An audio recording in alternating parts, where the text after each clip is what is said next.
अस्सलाम दोस्तों, आपका मेज़बान इस्माइल खान आपकी खिदमत में हाजिर है।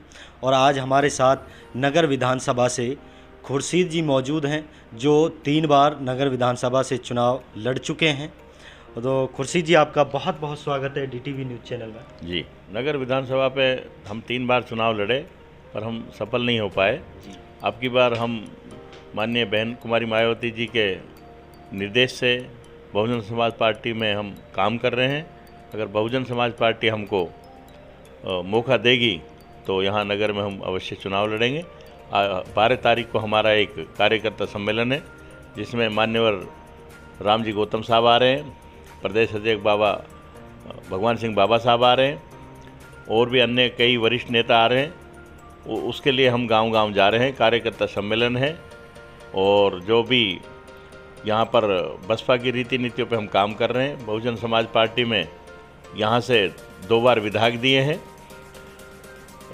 पहले माहिराजा साहब भी इसी पार्टी से बने थे, उसके बाद जो हाल में विधायक है वो भी इसी पार्टी से बने थे, और अब जो 2023 का चुनाव है, बहुजन समाज पार्टी बहुत ताकत से चुनाव लड़ेगी।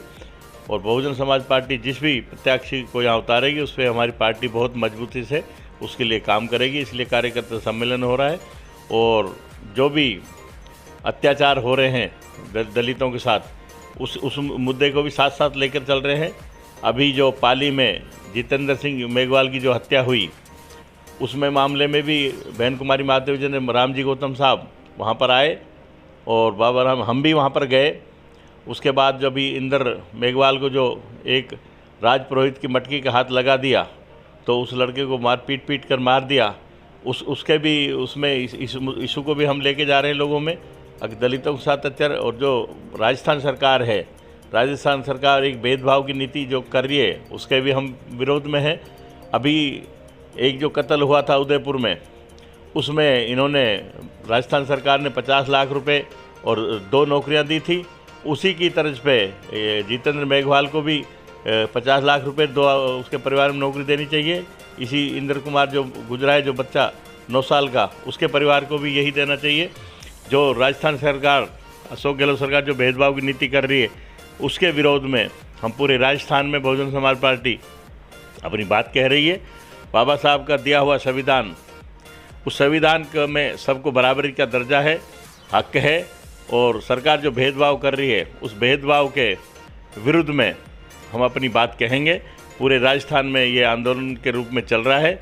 और 12 तारीख को आने वाले जो हमारे नेता मान्यवर राम जी गौतम साहब आ रहे हैं, आप सब लोगों से अपील करेंगे 12 तारीख को आके आएँ और उनकी बात सुने। अच्छा सर, आपने कहा कि भाई हम कांग्रेस सरकार के विरोध में हैं।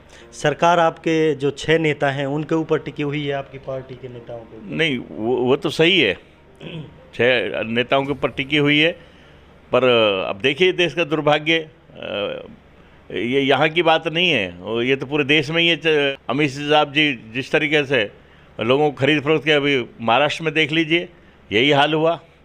पर गुजरात में वो उनको पहले थोड़ा सा पता पड़ गया, वो समाजवादी लोग थे, उन्होंने इनका कार्य था उसको कामयाब नहीं होने दिया। ऐसा नहीं है, आज भी भारतीय जनता पार्टी के खिलाफ बहुत लोग हैं। और अच्छा सर, आपको लगता है कि आप प्रेजेंट के जो वर्तमान के जो विधायक हैं वाजिब अली जी, और दूसरे बीजेपी से जो अनीता हैं, उनको मात दे पाएंगे? देखिए जी, ये तो फैसला करेगी जनता। पर अनीता सिंह जी 2 बार रही तो उनका भी कोई, हमें कहीं इलाके में कोई ज़्यादा काम नहीं मिला। और जो हाल का जो विधायक है, तो आप जाके निकल जाइए, देखना हो तो जाके देख लो कि जो कहते हैं कितना विकास हुआ है, पाटवाड़ा में जाके देख लो। आज भी जिस स्थिति में है, वर्तमान विधायक के बारे में तो जनता फैसला करेगी। और जब 2023 में जो चुनाव होगा, जनता जो फैसला करेगी वो सबको स्वीकार होगा। खुर्शीद जी, जो हमारा शिक्षा का जो स्तर है नगर विधानसभा से, ये बहुत ही डाउन है, इसको लेकर क्या कहते हैं? शिक्षा का ये बिल्कुल आपने सही फरमाया, शिक्षा बिल्कुल और भी नीचे स्तर पे जा रही है। पर हमारे यहाँ पर शायद उसमें हम भी दोषी हैं। हम भी यहाँ पर करीब 20 साल से आ रहे हैं, शिक्षा पे काम कर रहे हैं, पर लोगों की समझाइश दूसरी तरफ जा रही है। मैं कहना नहीं चाहूँगा, बाकी शिक्षा का जो स्तर गिर रहा है वो ग्रामीण में हमारे आज भी जैसे मुल्क आज़ाद 1947 जैसी स्थिति में है। शायद एक लड़का हमारा IAS बना, उसने थोड़ी मेहनत की, बाकी शिक्षा का स्तर बहुत नीचा है। जो भी हमारे यहाँ राजनेता हैं कोई शिक्षा पे बात नहीं करते। एक पढ़ा लिखा है वाजिब अली जी, उन्होंने शिक्षा पर जोर देना चाहिए और वो कहते हैं अपनी ज़बान में कि भाई मैंने शिक्षा पर जोर दिया है। क्या ये सच है? शिक्षा की अगर आपको ये जोर देने की प्रमाणित करना है तो मेवात की जो थाने हैं उसमें जाके देख लिए कितना शिक्षा का बढ़ावा है, कितना काम है, उससे पता लग जाएगा हमारे यहाँ पर क्या शिक्षा का स्तर है। तो खुर्शीद जी, आखिर इंटरव्यू लंबा हो जाएगा कभी, और 12 तारीख को हम आपकी पूरी जर्नी बताएंगे। 12 तारीख को खुर्शीद जी कार्यकर्ता सम्मेलन कर रहे हैं पार्टी के, और आपको आना है वहाँ पर। अग्रवाल धर्मशाला में खुर्शीद जी एक कार्यकर्ता मीटिंग कर रहे हैं और आप सबको आना है, और खुर्शीद के जो विचार हैं वो आपको सुनने हैं। खुर्शीद की जो सोच है वो आप तक पहुँचनी है कि खुर्शीद की सोच किस तरह अपने एरिया को लेकर है, शिक्षा को लेकर है, पढ़ाई को लेकर है और विकास को लेकर है। अच्छा खुर्शीद जी, हमारे यहाँ एक पानी की बड़ी समस्या है, बिजली की भी बड़ी समस्या, और सबसे जो बड़ी समस्या है वो सड़क की समस्या है। गाँव में जो सड़क है वो कीच है, कादू है, गंदगी है, बहुत ये बड़ी अफसोस के साथ कहना पड़ता है। माननीय मुख्यमंत्री जी कहते हैं कि हमने सड़कों का जाल बिछा दिया, पर पता नहीं वर्तमान विधायक साहब किस तरह का जाल बिछा रहे हैं। आप जाके देखिए में, अभी आप जाओगे गुलपाड़ा से, ककराड़ा से नीचे जाके देख लो सड़कों की क्या स्थिति है।